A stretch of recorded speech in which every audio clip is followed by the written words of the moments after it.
know. opposed to aspirations. I know. Not only discussing the law, which is kind of a dry subject in and of itself, but like talking about these esoteric concepts of expectations of privacy. It's really good times. We'll have a good Pretend you're in trouble trying to explain it to a bunch of third graders. So, looking at your bio, it turns out you clerked before more Supreme Court justices than I've met magistrate judges. So, what's the deal with that? Maybe we can spend the second half hour talking about that. I try to change it and turn everything.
I'm going to steal Ben's microphone to call the room to order because the AT&T Center has stolen our podium. Well, welcome back for the afternoon sessions where we take a distinct turn towards the legal side of all of this, obviously drawing along the way on all the broader themes and angles we explored this morning. For session number 3, on the Fourth Amendment context of all that we've been talking about, I'm very happy to introduce my UT Law School colleague, Ahmed Ghappour. Ahmed, for several years, has been litigating national security cases at UT through what was previously known as the National Security Clinic and is now known as our Civil Rights Clinic. It's an extraordinary docket that's ranged from Guantanamo cases to cases, criminal prosecutions linked to Anonymous, which is, I think, fascinating and apropos in some ways of the topic we're now going into. He wears many hats. He also serves as director of the National Security Defense Project, which has a broad docket of cases, including a number of cybersecurity-related matters. His scholarship, like his work, reflects the intersection of law, policy, technological change, and security, with an emphasis on cyberspace. And lastly, I'll note that very much unlike me, he has the technological chops to back up his work in this area, having done work as a diagnostics engineer with expertise in complex high-end computer systems. It's all way beyond me, but hopefully won't be beyond you. Ahmed, the floor is yours. Thank you so much, Bobby. I will attempt to just live up to 13% of that introduction, and I think we'll all be fine. It is with great pleasure that I introduce the speakers today. To my immediate left, Hanni Fakhoury, who is a staff attorney at the Electronic Frontier Foundation, which I will note is the first civil liberties organization that I ever heard about as an engineer in the Silicon Valley.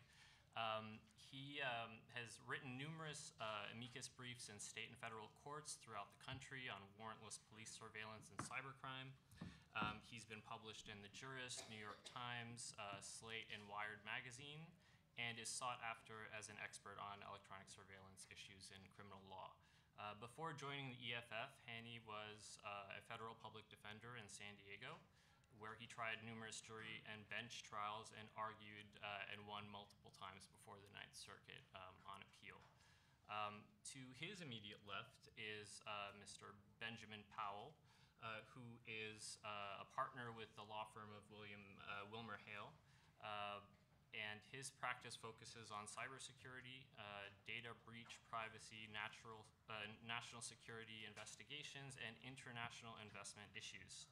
But that's just the start of his bio. I can go on forever, but I will just note a couple of points. First, he was general counsel to the first 3 directors of national intelligence since 2006. He's worked closely with Congress to modernize the Foreign Intelligence Surveillance Act, an effort that resulted in passage of a landmark comprehensive bipartisan bill, the FISA Amendments Act, which I am sure we are going to be discussing at some point on this panel. He has served as Special Assistant to the President and Associate White House Counsel, and he's clerked for both Justices Stevens and White of the Supreme Court, and a number of other clerkships that if I were to list, it would probably run into the next panel. He's also a former engineer, much as myself. So, as the title of today's panel indicates, the Fourth Amendment, and indeed any provision of the Bill of Rights, probably cannot and should not be limited to the specific historical incidents that gave it birth. In the Fourth Amendment's case, that would be the use of general warrants during the colonial era, conveniently at that point called writs of assistance, and issued by King George, and extremely broad in scope, allowing the general search by law enforcement of any physical property, including homes. So as a result, the Fourth Amendment of back then was very much cabined to notions of property, physical trespass, and so on. At its inception, of course, in 1791, it was not intended to protect privacy on telephonic communications, simply for the reason that telephones didn't exist back then. And of course, today, there are new technologies, and they are very much a reality that society must decide how to regulate, and so on. And we will endeavor on this panel, and then that'll be the last you hear from me, but to look at the Fourth Amendment in the context of three developments since 1791, in addition to the telephone. The first would be the modern threat, and that is an amorphous, stateless, asymmetric attacking threat, whether it be terrorism or the rise of the cyber threat, and the corresponding changes in the nature of national security and therefore foreign intelligence requirements. The second factor that we'll be looking at is the phenomenon of globalization, both in terms of communication technology, but also in terms of the presence of the United States in terms of its omnipresence in terms of communications technology, and also the fact that it has to adhere to multiple laws across regions and countries. And third, of course, we're going to be looking at the factor of emerging technologies that both capacitate mass surveillance and at the same time the proliferation of technologies that allow individuals to engage in online activities, whether they be nefarious or benign, but in an undetected and unsurveillable manner. So, Hanni, the Fourth Amendment in technology, that seems to be right up your alley, both as a digital rights attorney but also a former public defender. How is the expectation of privacy guaranteed by the Fourth Amendment affected by technological advancements? Well, that's a really interesting question to answer, and I think it's one that there's going to be a bit of dispute about. And that's because, as Ahmed kind of alluded to, the Fourth Amendment was written at a time when, there was no such thing as a telephone or the internet or all of these modern devices and modern capabilities that we all use today. And, there was a shift in the 1960s in the Supreme Court jurisprudence on the issue where the focus of Fourth Amendment protection shifted from trespass-based theories, meaning that the police couldn't step onto property to overhear a conversation, for example, or use a spike mic that they physically installed into a house to listen in on a conversation, to something broader than just these property-based notions. And instead, the court came up with this notion of that people have an expectation of privacy in certain areas. And the real kind of, the real issue in the NSA debate, but even beyond the NSA issue is, well, what does that mean in the 21st century? Does that extend to phone calls, emails, text messages, that sort of thing? And the Supreme Court has given us little bits and pieces of guidance on how the expectation of privacy evolves with changes in technology. So in 1967 in Katz, it said, well, a person has an expectation of privacy in a phone call they place in a public phone booth. Later, the court said people have expectations of privacy to be free from tracking of their movements in private places, though not necessarily in public places. That was in the 1980s. In 2001, in a case called Kilo, the Supreme Court said you have an expectation of privacy from the government's use of a thermal imaging device to monitor heat levels inside your house. But they've never gone, but since that decision in Kilo, they've really kind of been very silent on, well, what about a text message? Or what about my email? Or what about my Facebook messages? Or what about my phone metadata? And that's why there's this robust debate going on right now about what are the scope of that expectation of privacy in the digital age. I think compounding the issues, in addition to the Supreme Court not really putting a lot of guidance on how the Fourth Amendment applies to new technologies, we've also seen that the failure of the court to explain and update and provide guidance has led to lawmakers and courts and policymakers relying on older cases that involve antiquated technologies, for example, to justify certain forms of surveillance that they're engaging in. So, for example, we talked this morning, there was mention of the 215 collection program, which collects the metadata about phone calls at people's places. And one of the reasons, or one of the ways the government has justified that program as not requiring a search warrant is by saying, well, in 1979, the U.S. Supreme Court in a case called Smith versus Maryland said, well, people don't have an expectation of privacy in the phone numbers that they dial, and therefore, in that specific case, the Supreme Court said police could install a pen register, which just captures the phone numbers you dial without a search warrant. Well, then the court didn't really say anything else about that issue for 40 years, and now today the argument becomes, well, under Smith versus Maryland, you don't have an expectation of privacy in this phone record data, and even more generally, you don't have an expectation of privacy in information you leave with third parties, and therefore that is the legal justification of the 215 program.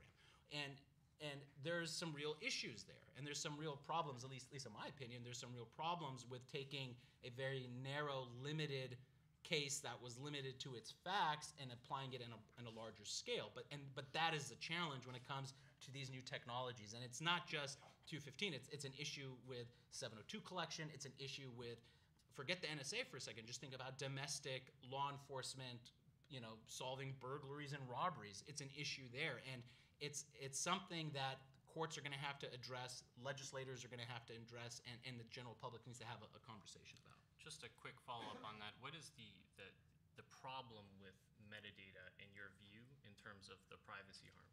Well, I think as Bruce was saying more eloquently than I can say at lunch, that metadata really can capture a very revealing portrait of who you associate with and where you go in your history of associations and your habits and your patterns of movements. And it tells a story about us that was not possible to be told in 1979, because in 1979 everybody had a landline, and that landline necessarily put you in a geographical place, your house, or wherever that landline was installed, your office or whatever. But today we all carry, our cell phone, and this thing tells me, broadcast that I'm sitting here in the AT&T Center in Austin. It probably says, because I'm logged into the AT&T Wi-Fi, it says that I'm in classroom 204, I think we're in. And it says that sitting to my right is Ahmed, and to my left is Benjamin, and that there's a whole bunch of very esteemed and important people in this room, and that we're having a conversation about the NSA, and that it's going to reveal that when this panel is done, that I'm going to leave the classroom. I'll probably go use the restroom because I had too much coffee, and then I will go and leave the AT&T Center and go, I have a plane to catch, so I'm going to go get to the plane, and it's going to show the route I took to get to the airport. And that's just one piece of this. And if you take that information and you aggregate that information over an extended period of time, over days and weeks and months, it reveals all sorts of stuff about me that I wouldn't necessarily expect another person to know about me unless they were, like my wife, for example. But the issue is, does the limited use of the pen register in Smith in 1979, did it contemplate this sort of richness of metadata? No.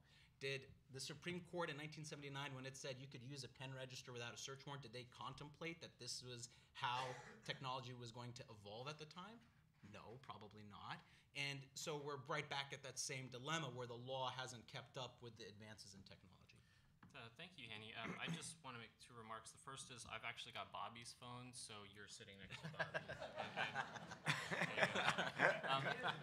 The second is, so there's the Section 215 issue has been contested a number of times since the publication of NSA documents released by Edward Snowden. One of the cases produced this excerpt from Judge Leon out in the District Court of D.C. He writes, rapid and monumental shift towards the rapid and monumental shift towards a cell phone-centric culture means that the metadata from each person's phone reflects a wealth of the detail about her familial, political, professional, religious, and sexual associations. ... that could not have been gleaned from data collection in 1979. Records that once would have revealed a few scattered tiles of information now reveal an entire mosaic, a vibrant and constantly updated picture of a person's life, and so on. He ends with saying, it is likely that these trends have resulted in a greater expectation of privacy and a recognition that society views the expectation as reasonable. So what he's saying in a nutshell is the fact that we have these capabilities means we've got a higher, it changes our expectation of privacy around location data and other sorts of metadata. Now, Ben, is this a critique on the collection of data or the use of data? But also, in your answer, just I would just ask that you think about whether the fact that the 215 program and the others that we're talking about today have a foreign intelligence function, and a national security function in terms of their collection, whether that impacts your analysis in any way. Right. So, of course, under and what these cases are struggling with is, of course, and what that excellent, by the way, summary of 200 years of Fourth Amendment doctrine. I'm glad it's taped. I may go back and look at that, but that was excellent. So, of course, the way the court has dealt with this under the Fourth Amendments in Smith v. Maryland is the third-party doctrine in terms of collection, that once you've given the data to a third party, that the Fourth Amendment does not generally come into play. So it's not just been in Smith v. Maryland, it was a pen register and phones, but there's cases on all types of records, bank records, financial records of all types, and those kinds of things applying Smith v. Maryland and the third-party doctrine. So it's not as if in 1979 Smith was decided and nothing ever happened and there's this one case and that's what we're looking at now. And so that's really been a collection approach to things in terms of saying there's a third-party doctrine and the Fourth Amendment's not going to have a lot to say about that if you've given it transferred it to a third party. Obviously that's come under a lot of scholarly attack and question over the years, and now that's being brought to the fore with those issues. So in that sense, it's been a collection issue, third-party doctrine, collection falling outside the Fourth Amendment. The Jones case that you mentioned, of course, with the GPS tracker, produced a fractured set of opinions for the Supreme Court. At least a number of the justices, perhaps even 5 of them, willing to take a more nuanced approach to things, to ask what we should look at the actual activity that's being undertaken. What is the expectation of privacy? How is this data being used? How long has the surveillance continued for? Again, no majority in the court for that at the moment, but there have been at least a few cases where you get glimmers where people are looking to see, is there another approach besides the third party doctrine that's going to come into play in the Fourth Amendment area. That said, once you move away from the third party doctrine, you have a question of what would replace that. And does it become the third party doctrine, of course, at least has the, whether you call it a virtue or a vice, some clarity to it. Once you get beyond that and you see this discussion in the Jones case where Justice Scalia, of course, takes a common law trespass approach to things and says, well, you've actually seized that part of the car. You've intruded, essentially like coming into my house by seizing a part of my property, putting the GPS tracker on it. Where does that go if you get away from the third-party doctrine and the property doctrine? You look at the 4 justices led by Justice Alito there, discussing, well, maybe this wasn't so problematic if the GPS surveillance happened for 2 days, but we could see if it goes for 6 weeks, that's too long. So you'd open up a whole new, what some people call mosaic approach to the Fourth Amendment, and unclear, what kind of guidance and what that doctrine would look like in terms of the types of guidance for, thousands of local police departments, state law enforcement, and of course federal law enforcement. Now your second question is, it's going to be very interesting if these cases come up in the area of national security, because while the court has never addressed the national security exception to the Fourth Amendment and has expressly reserved on those questions, a number of lower courts have addressed that, and its impact on the reasonableness of the activities, and also whether or not the court will even want to address these issues in the context of national security, given the overlay that is there when historically, when you look back, what the government has done in terms of foreign intelligence purposes, when there's a foreign intelligence purpose, that has affected the analysis and approach to these constitutional issues. So I think it's going to be interesting to see how these cases come up and where the court decides to get involved. I think I know Justice Scalia, of course, just I guess gave a speech where he said, we know nothing about the threats facing the country, and we're not really sure we want to be involved in national security. So I don't know. He's one of 9, and I don't know whether that reflects the rest of the view of the court. That said, even in the non-national security context, you see throughout the Supreme Court cases this pleading for the legislature to be involved and give us a framework. And if we think the framework is reasonable, we're going to defer to that framework to a large extent. What Justice Alito says in the Jones case I thought was very interesting.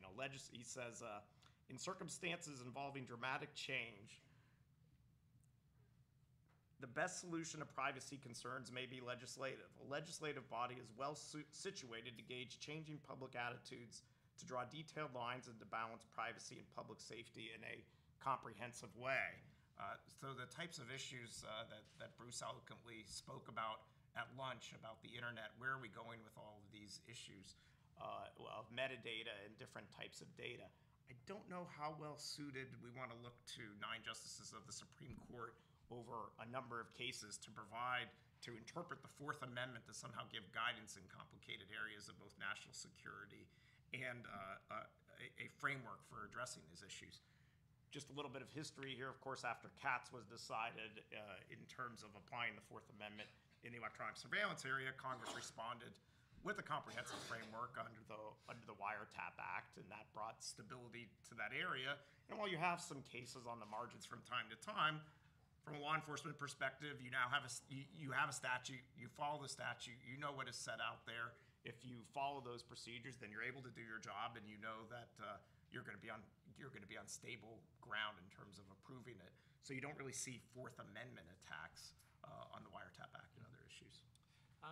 You mentioned the mosaic theory, and I think I did also for a second. And just to piggyback on some of the earlier talks today, we learned about, I think it was Dr. Landis that told us that machine learning and machine intelligence as a science, basically, the quality of of the output that you get from machine learning technologies is almost directly correlated with the amount of data. Maybe it's not directly correlated, but it certainly is correlated. And applying that to the mosaic theory, and particularly with metadata or even with content, it would imply that you might want to actually just collect everything and then figure out what you want to do with it later. In that case, Hanni, where is the harm, if at all? And is there a Fourth Amendment violation? And if it's addressed outside of that context, and Ben, feel free to chime in, how should lawmakers address this? So the collection issue is really interesting because, the Fourth Amendment, we always talk, most people talk about the Fourth Amendment, they talk about search. But the Fourth Amendment says it prohibits unreasonable search and seizure. So there are two separate, oftentimes related, but sometimes distinct characteristics there. There's the search aspect of it and there's the seizure aspect. And to be clear, to be sure, the capture of all the communications is clearly I'd argue at least it's a seizure.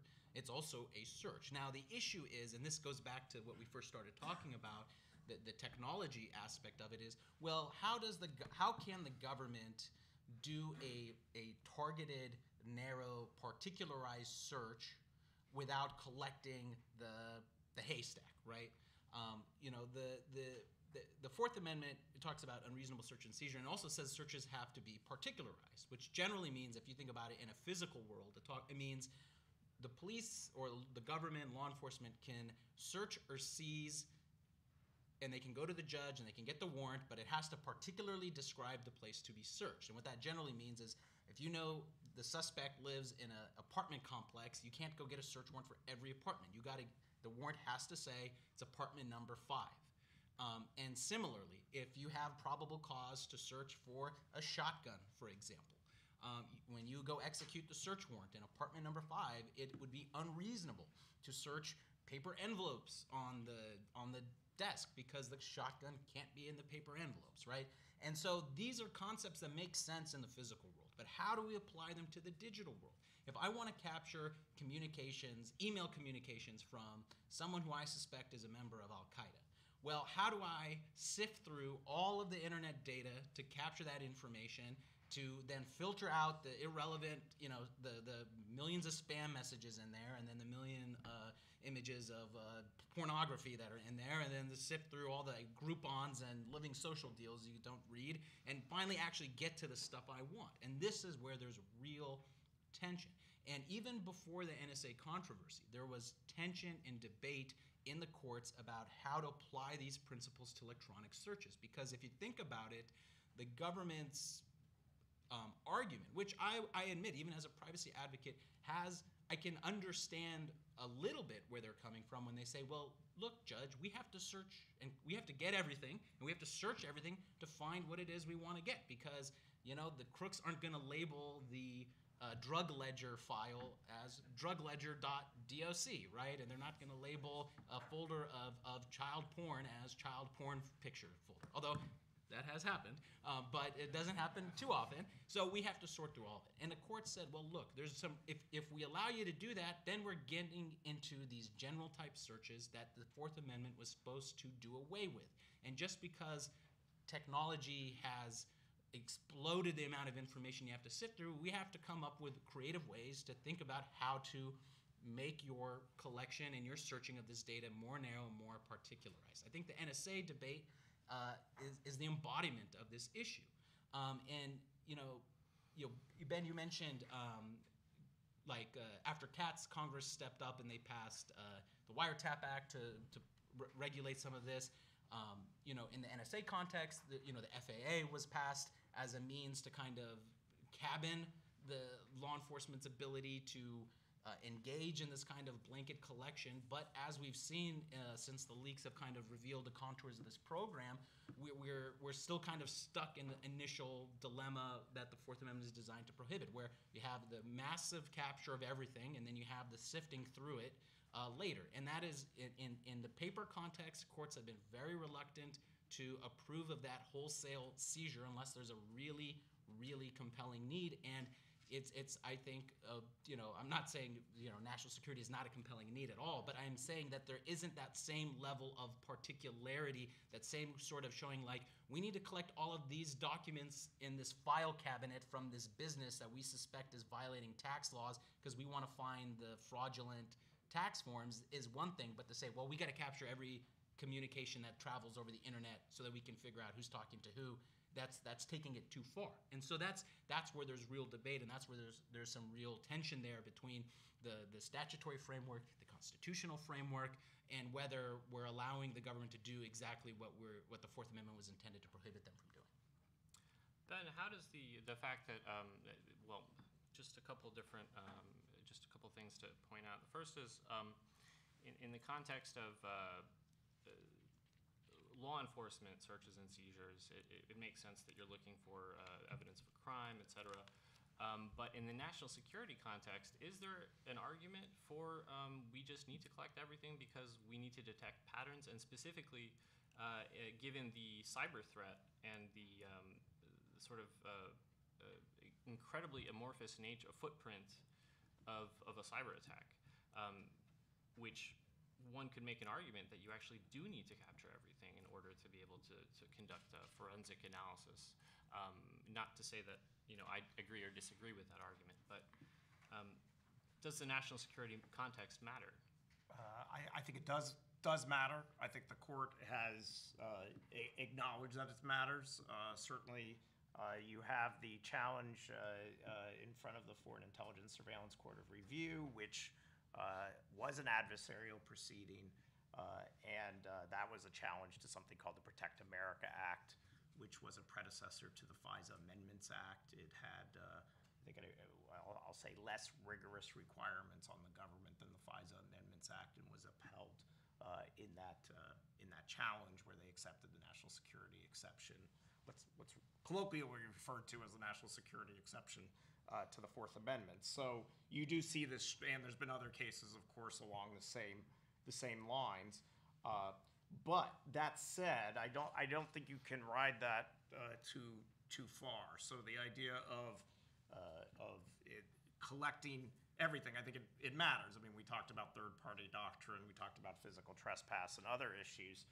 So the idea, though, that when you flip over to content, so say collecting content, of course, there's statutory provisions that would stand in the way of collecting everything, and collecting the content of everything as a purposeful matter domestically would raise a host, I think, of constitutional and statutory issues. And I'm not aware of anyone arguing that as far as domestic content collection, that A, there's a quote, need to collect everything, or that B, that there's a legal framework to do that somebody is actually doing that. What this often goes to then, of course, is the question of incidental collection when you're doing something for foreign intelligence reasons, where you're targeting people overseas not protected by the Fourth Amendment, but they're in communications with U.S. persons, and whether or not those what are called minimization procedures, how do you protect that incidental collection, where you seemingly every so number of years kind of have this debate over the incidental collection, because the intelligence community will say we do foreign intelligence, we collect against foreigners overseas, we target people who are reasonably believed to be outside of the United States or non-U.S. persons, and then you get the argument, but yes, in doing that, don't you get U.S. persons, and aren't they protected by the Fourth Amendment, and are those minimization procedures and how you treat that incidental collection consistent with the Fourth Amendment? That's the way it's been done and handled by the community for many years. The point that you bring up for the future, I think, is very important in terms of cybersecurity and cyber threats, because that, of course, as has been discussed at this conference, the geographical worldwide problem that cybersecurity presents, the cyber threats, who in the government is protecting the networks here in the United States. A lot of articles you read all the time about critical infrastructure and the threats to the critical infrastructure, and we're really struggling, I think, both on the private sector side and the public sector side, about how do we deal with this threat? Does the government have a role there in terms of protecting those networks? What is that role? And how does that fit under the Fourth Amendment if you were to do things for defensive purposes? And all of the recent debate, I think, really shadows and throws a shadow over the cyber efforts that Congress was trying to, frankly, grapple with some of these information sharing and other issues. And I think that is very much lost momentum for now, and we're now in a place where we're going to wait and see what happens. But the cyber debate is in the shadows here in terms of what does this mean for cybersecurity, and what are the threats real? And of course, there's a lot of debate about how real those threats are to the domestic networks, and does the government have a role there that would be consistent with the Fourth Amendment? So just to clear up my confusion, is there any limit to, and this is an open question, to what you can and can't collect in terms of metadata? Do we want to collect everything? I'm just to be, does the Fourth Amendment actually cabinet somewhere that's clear? When it goes to the Supreme Court, are they going to announce an automation exception and say, well, the fact that no human beings looked at this metadata doesn't make it in any way, shape, or form a privacy violation, and therefore it's completely lawful? Hanni? Well, I was going to say, I think, as Ben alluded to, the Supreme Court decided Smith, and then lower courts have, in piecemeal, taken on different aspects of metadata. So, there's cases out there that say, well, okay, subscriber information you give to your ISP is not protected under the Fourth Amendment. There's federal cases that have said, well, okay, the records of which cell phone tower your cell phone connects to is not protected by the Fourth Amendment, although there are state court cases interpreting their state constitution, privacy protections that have gone the opposite way. So, I mean, not many courts have looked at it wholesale. Since the Snowden revelations, the courts that have looked at 215 specifically wholesale, and there are two courts that have issued opinions on it, have gone the exact opposite way. So you've got Judge Leon in the District of D.C. said Fourth Amendment problem. I can't remember the name of the judge, but the one is Judge Pauly in the Southern District of New York, an ACLU suit, went the exact opposite way, said, nope, there's no problem with this collection. It falls under Smith v. Maryland. That case is up in front of the Second Circuit now. And so it's going to come to a head at some point. I would argue that,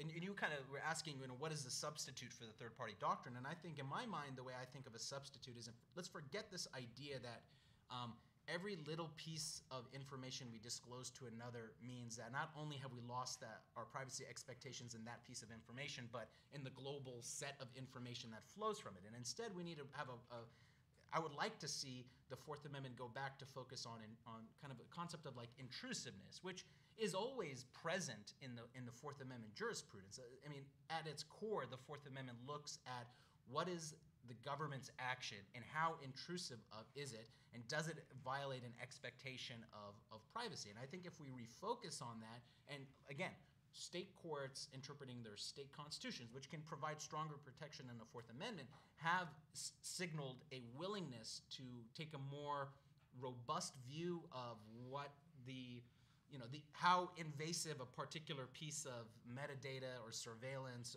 or whether we truly expose something to another person is. And I'd actually say even the U.S. Supreme Court has never really made a hard line, flat rule that says anything that is could potentially be exposed to a third party is not protected. I mean, in Bond, which is a Supreme Court case from 2000, involved police, like immigration officials went on a bus and they felt a passenger's piece of luggage, and the Supreme Court there said that violated Fourth Amendment. They said physically touching the bag was more intrusive than just looking at the bag. And just because the passenger put the bag in the overhead compartment did not necessarily mean he allowed anyone to look through the bag or feel the bag at will. That's not what we expect when I get on an airplane. I may expect the person sitting next to me to move my bag over to fit his bag, but I don't expect someone to come and start squeezing and grabbing my bag. If I did that, I'd be like, what the hell are you doing? So, we have to bring the Fourth Amendment back to that place and to really think about that. And technology provides a great way to do that because, like the quote that Ahmed read from Judge Leon, this data is more revealing now than it's ever been at any other time. And probably 10 years from now, it's going to be even more revealing. And so we have to future-proof our Fourth Amendment jurisprudence. We have to future-proof the statutes that are going to get enacted in result of this conversation and this debate. And I think that's a way to do it, to think about intrusiveness and what that really means when we turn something over to a third party or expose it in a limited sense. And as the technologies have advanced in terms of what the government can do, what they can analyze, and what they can collect, so have the technologies that are available to society and privacy tools like Tor or the use of encryption and so on. If I use encryption and if I use Tor or some other anonymity tool, do I have a heightened expectation of privacy? Should I? Well, that's certainly under the subjective tests of CATS. You've made some showing about your privacy. There's a lot of criticism of that analysis over there that we should look to what people do to kind of put it on people to have to do things like Tor or encryption and how much that should factor into the analysis. I don't know that you'd want to be in a place that would say, those of us who are technically sophisticated and use Tor and encryption, which is frankly not that user-friendly. We were talking about this at lunch. To these days, where you'd say, well, if you use this, you're going to get this constitutional protection, but if you don't get this constitutional protection. So I don't know that is the equivalent of saying, okay, in the typical Fourth Amendment context where I do things in public view, I have obviously a reduced expectation of privacy. If I know I'm being taped on the web and those kinds of things, the two-party consent rules in the states are not going to apply because I don't have a reasonable expectation of privacy. I don't know that you'd want to get to a place where you're putting on people, using high-end tools and say, well, you get special privileges because you have this technological capability, and therefore we're going to give you this heightened constitutional protection. That would be an interesting Fourth Amendment doctrine to go down that path, and I think the court would be reluctant to go down that path in terms of the sophistication of the tools you use. The court is much more used to talking about plain view and other things where you really show that you know you're going to be in public and not taking any steps to protect your privacy. So looking at that from the opposite view, Hanni, the fact that anonymity technologies actually make your appearance, or you might appear to be coming from a foreign country. So your IP address might reflect that of, let's say, Croatia or the Netherlands or so on. And as we know, the Fourth Amendment abroad does not apply to non-U.S. persons and does apply to U.S. citizens, but only with a reasonableness standard. In other words, there's no warrant requirement. It's safe to say it's a lesser Fourth Amendment burden, correct? And so in a way, does using anonymity tools actually give you a lesser expectation of privacy?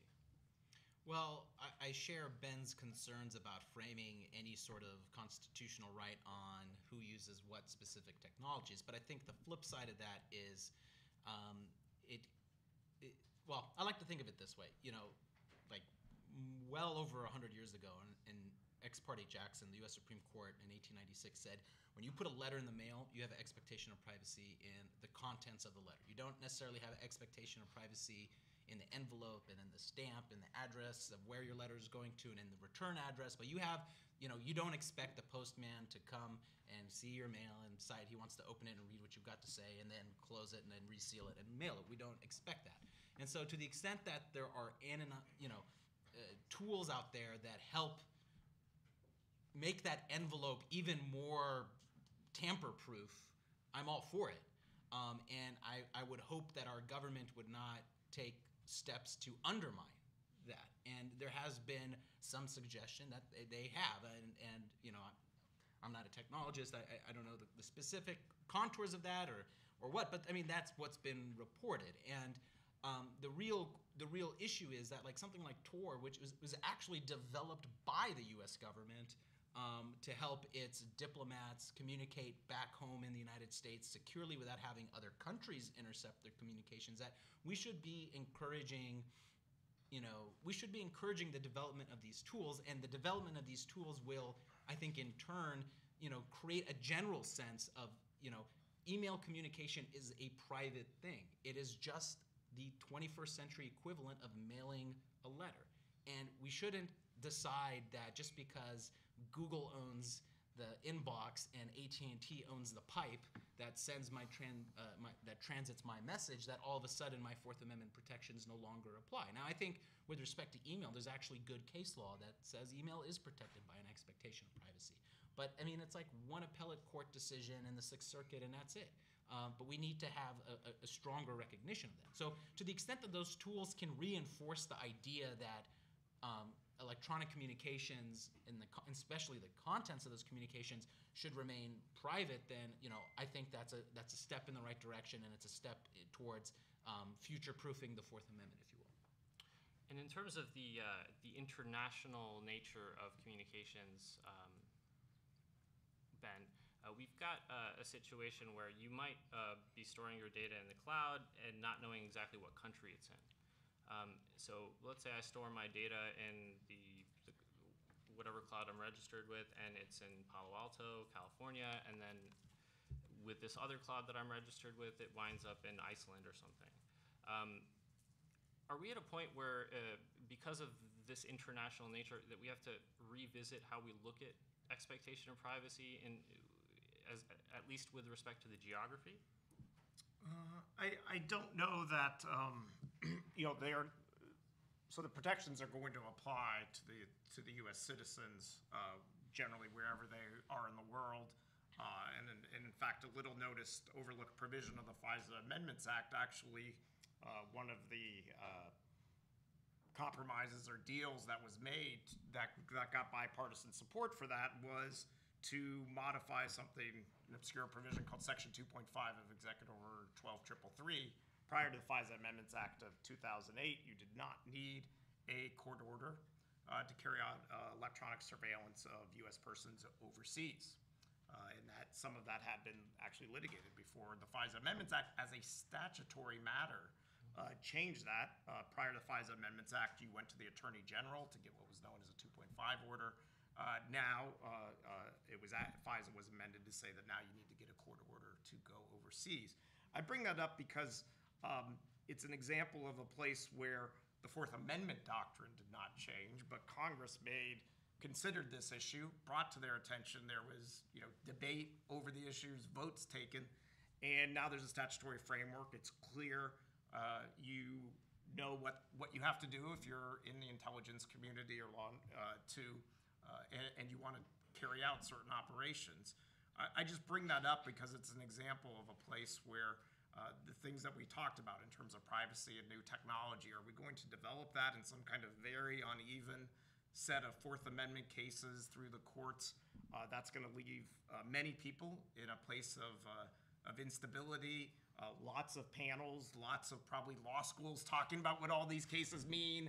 How does it apply to metadata? How does it apply to records stored in the cloud and those types of things?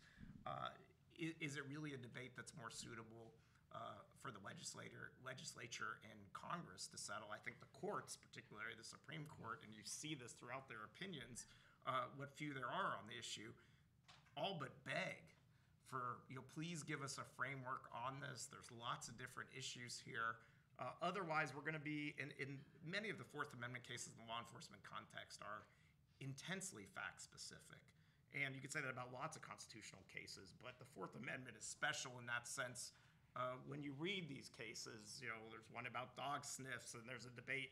Did the dog step off the path that went to the front door? I know that one. Okay, you know that one very well. Yeah. So these are, are we going to really proceed in, this type of complex area through a court and judicial solution in incremental cases, particularly in the shadow of national security interests and what people think are real threats to the country? Bruce outlined in his lunch speech many of these types of issues about how do we engineer the internet? What are the kinds of things that we need to think about? Is the 9 justices of the Supreme Court over cases over a decade or 2 decades really the place where we're going to settle these issues, and do we want to settle these issues? So many of the things I think you brought up, may be more suitable for legislative solutions than court solutions. That's not to say that, it's not as if you go to Congress and it's an easy thing and everyone sits down and is reasonable and we all sit around the table and settle it. It's messy, it's democratic, but at the end you often end up with a much more stable solution where everyone can look at this. You don't have to guess. And what does this case mean? Did the dog step off the path that went to the door? Was there a knocker on the door that invited people to come up to the door? And try to use these analogies in the cyber context, which I'm not sure they're going to work. Yeah, and do you train the dog to recognize that there's a knocker on the door and therefore having the ability to go in, right? Hanni, do you agree? Do you think this is an issue for Congress and not for the courts? Well, I think that's the way I see it is there's room for both. Sure. And the reason, and actually not just that there's room for both, but there's a need for both, because the thing that I fear is that Congress, I have probably little faith in Congress, but the history, I think Wiretap Act accepted, the history of Congress legislating around surveillance and privacy issues, in my opinion, has been kind of spotty. So, for example, we mentioned Smith v. Maryland as the pen register case. Well, a number of years later, in 1986, Congress passes a Pen Register Act, which basically dictates how law enforcement can go and install a pen register, and it imposes a reasonable standard, which is okay, fine. But again, they haven't touched the statute in 25, almost 30 years now, and now it's like that is the authority that allows the government to collect all sorts of metadata. They can't use it to collect location information because of CALEA. Can get real into the weeds, but I'll spare you all. But they can still capture a very rich, detailed amount of information. We mentioned the FAA, and the FAA was a response to outcries based in reporting in 2006, 2007 about some of the surveillance programs in place by President Bush. But the way we're seeing the FAA implemented, and this is something I've actually had a debate with my colleagues about. The question is whether bulk collection of contents, is that what the FAA contemplated, or not. And some people said, no, that's not what the FAA contemplated. And I'm going to have to ask you about this because, you sound like you played a pretty prominent role in that. Is that what the FAA contemplated? Is it not what the FAA contemplated? You can ask him right now, by the way. No interpanel questions. It's like presidential debates. And the issue is like, well, if bull collection is what in fact the FAA contemplated, it's unconstitutional, right? And now it's like, well, okay, and then let's say it is unconstitutional. Then we're gonna have to fix the statute. It's like last week we saw like 3 different proposals to fix 215, and it's like, well, which one of these is gonna get passed? And then the political bartering starts. And so I agree with you that there's a role for Congress to play and to create statutory framework, and that will make clear rules for everyone, and I think that benefits everyone. But we can't put the courts completely in the sidelines because many of the statutory decisions that are being made are based on court decisions, and B, it's going to be up to the courts to, review the constitutionality of these statutes, and C, as much as the courts don't update their Fourth Amendment jurisprudence, unfortunately, Congress hasn't really updated its statutes either, and so that's my fear with Congress. So. Could you explain the FAA keep talking about? Oh, sure. For a novice lawyer. I'm glad you brought that up because I was just going to say, speaking of being sidelined, it's time for you guys to ask questions. So, can you explain what the FAA stands for? So it's the FISA Amendments Act, and it's basically a statutory framework that is part of FISA that allows the government to engage in targeted collection of communication records as long as the target is abroad, but it has been interpreted to allow for the collection of Americans' communications. I think it was Clapper just a couple days ago sent a letter to Senator Wyden about they used 702, which is a portion of the FAA, to capture and review communication records of Americans. And so that's what, and I don't think this is whole scale, they're reading everybody's email, but it is a mechanism by which the government has justified as saying we've complied with the statute to collect very sensitive details. Let me clarify this. The FISA Amendments Act, what it does is it says you can go and you can target people who are reasonably believed, non-U.S. persons who are reasonably believed to be outside the United States.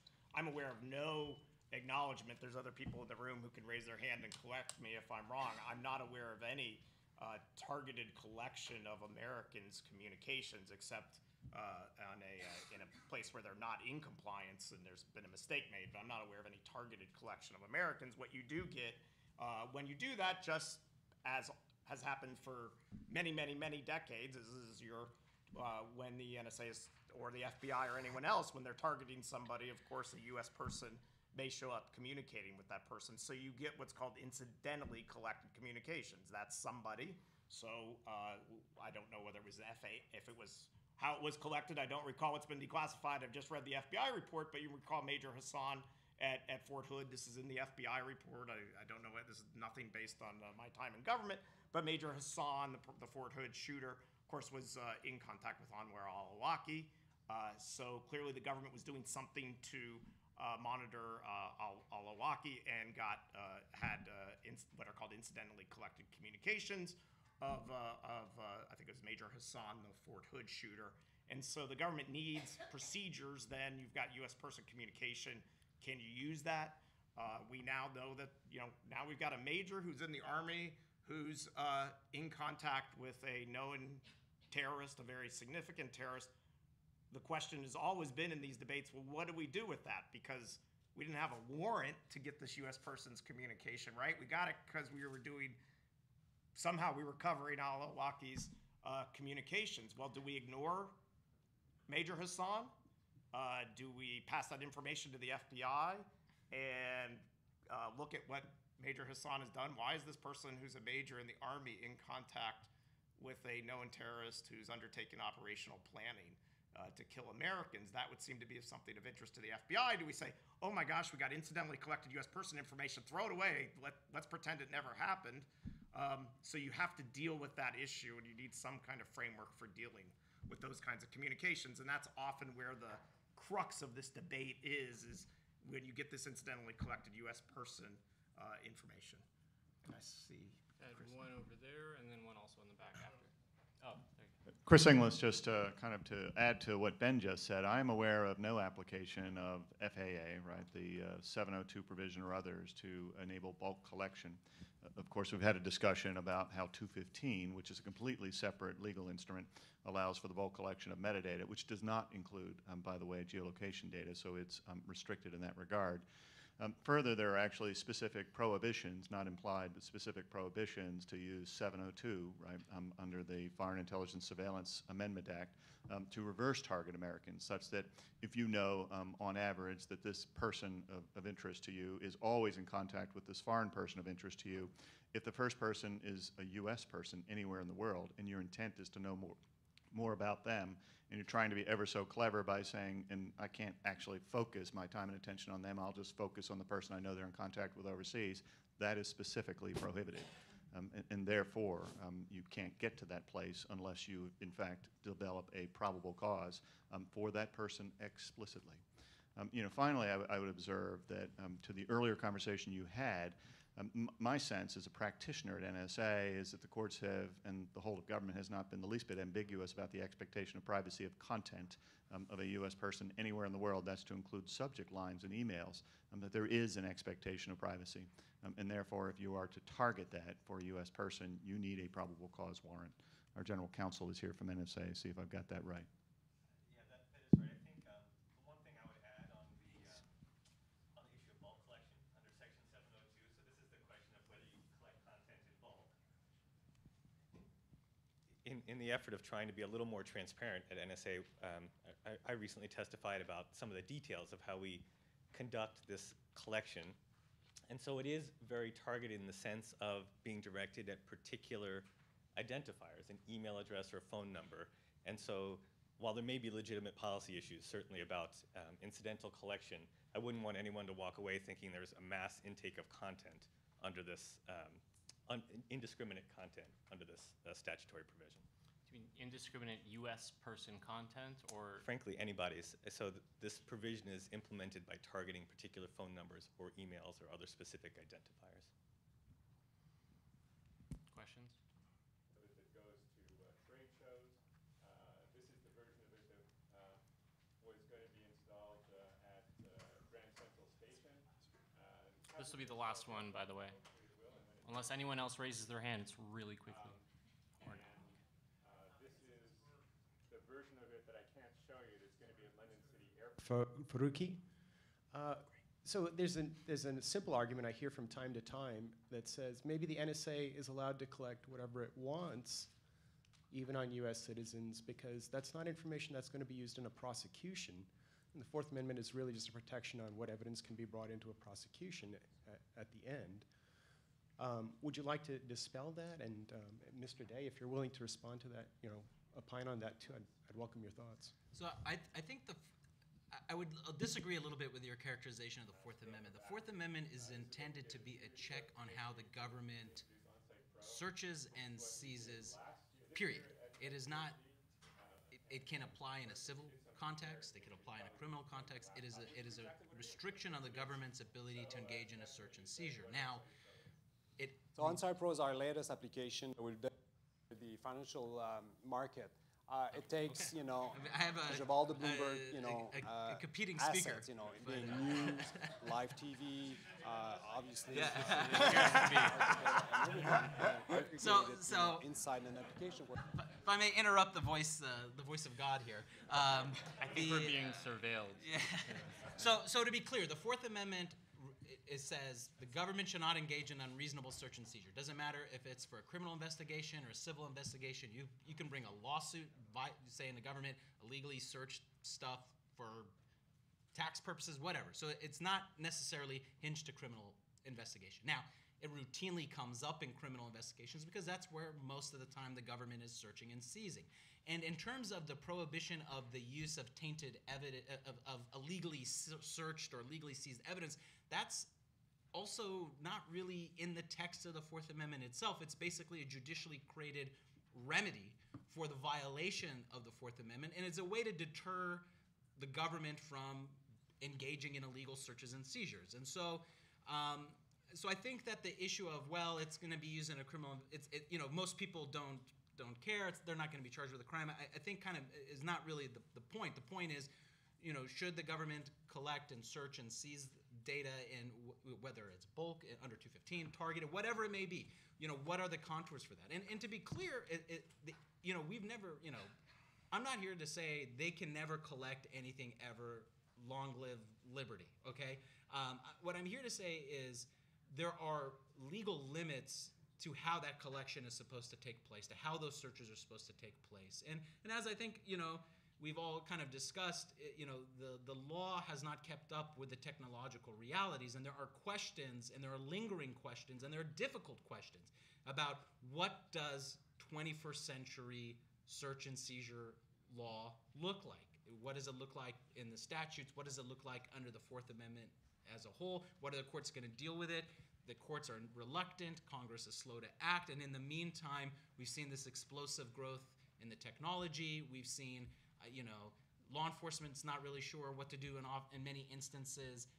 Practitioners aren't sure what to do. Defendants don't know what's going on. We don't know, what our rights are, what the contours of this. But this is the debate we're going to have.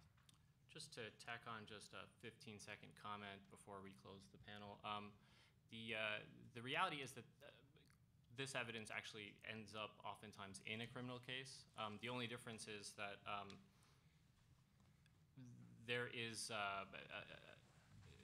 there are hurdles to accessing the evidence because it's classified, top secret. Even if you have a clearance as a defense attorney, you're not permitted to look at the FISA application, for instance. And in my view, that is probably the number one concern I have about the use of foreign intelligence, just information, period, in the context of the domestic criminal case. With that, I'm going to close the panel, and thank you guys very much. Thank you very much.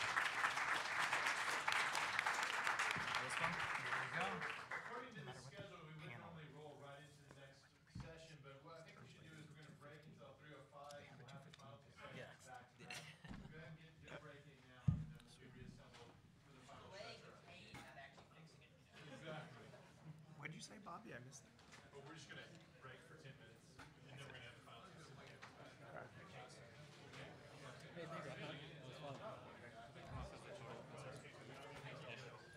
I wanted to ask a question, but I didn't want to distract the conversation from the main play, which is a focus on the government or NSA, but I really had this legitimate question. So we're very comfortable with corporations like Google, Yahoo, and the like, essentially reading the content at their discretion. But societally, it seems like my kids are. In other words, raise that flag, that specter, that's somehow inappropriate. And I get, right, that there needs to be very specific prohibitions about the government doing that. What's the distinction between the two? I'd say actually. I don't think there is any.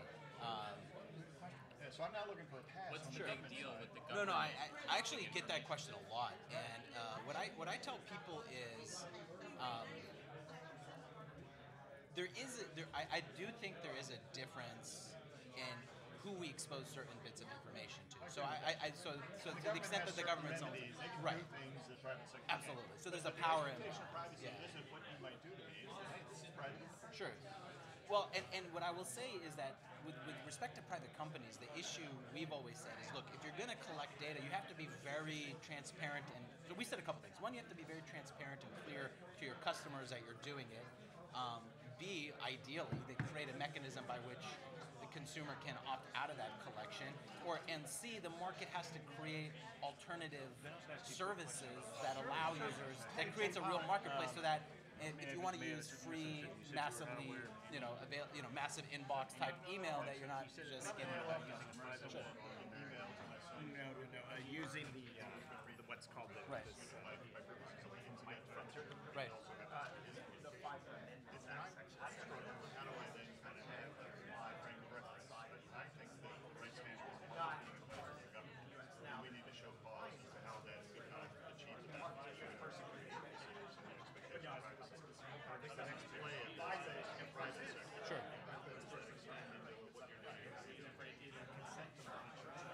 Yeah. Or really burying the consent in like a terms of service where you just click agree and nobody reads it, but then that's all of a sudden legally binding consent.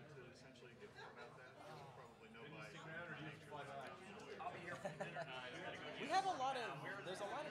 EFF website about terms of use and whether they, kind of like how that should be, dealt with. Does disagree with you? That's fine.